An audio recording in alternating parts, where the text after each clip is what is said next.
জানাজা নামাজ, এটাতে রুকু আছে, সিজদা আছে? তাহলে কেমন নামাজ এটা? রুকুও নাই, সিজদাও নেই, বৈঠকও নাই, শুধু দাঁড়ানো আছে।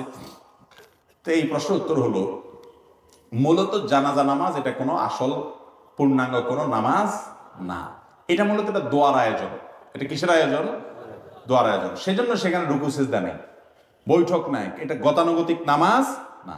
এখানে যে সলাত বলা হয়, নামাজ বলা হয়, নামাজ শব্দের, সলাত শব্দের অর্থ মূলত দোয়া। সলাতুল জানাজা মানে মৃত ব্যক্তির জন্য কি? এটা মূলত তার জন্য দোয়ার আয়োজন, সেজন্য দাঁড়িয়ে তার জন্য দোয়া করা হয়। রুকু সিজদা তো আল্লাহ তাআলার প্রতি কৃতজ্ঞতা নিবেদন। এখানে আল্লাহর প্রতি কৃতজ্ঞতাটা মুখ্য না, মুখ্য হলো মুর্দার জন্য কি করা? ওই দোয়ার প্রয়োজনে আল্লাহর প্রশংসা করি, আমরা সানা পাঠ করি, আল্লাহর প্রশংসা আমরা সেখানে করি, ফাতিহা পাঠ করি, দুরূদ পাঠ করি, নবীজির প্রতি দুরূদ, যাতে করে দোয়া কবুল হয়। এটা পুরোটা দোয়া। জানাজা নামাজটা মূলত কি? এটা কোনো গতানুগতিক নামাজ না, যার কারণে সেখানে রুকু সিজদা নাই। এরপরে প্রশ্ন হলো, ফরজ নামাজের পর ইমাম সাহেব মুসল্লির দিকে ফিরে বসবেন নাকি কেবলার দিকেই থাকবে? এটার সুন্নাহ পদ্ধতি কি?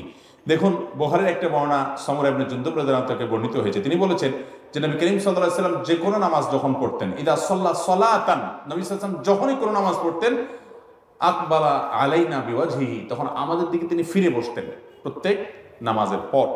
অন্য আরেক বর্ণনায় আছে, নবী এক সাহাবী বলেছেন যে নবী আলাইহিস সালাম নামাজের পর যাতে আমার দিকে ফিরে বসার জন্য যে কোনো নামাজ আমরা নবীজির ডান পাশে পড়ার চেষ্টা করতাম, কারণ তিনি এদিকে ঘুরে বসতেন। এজন্য নামাজের পরে মুসল্লির দিকে ঘুরে বসা নবী সাল্লাল্লাহু আলাইহি ওয়াসাল্লামের একটা সুন্নাহ।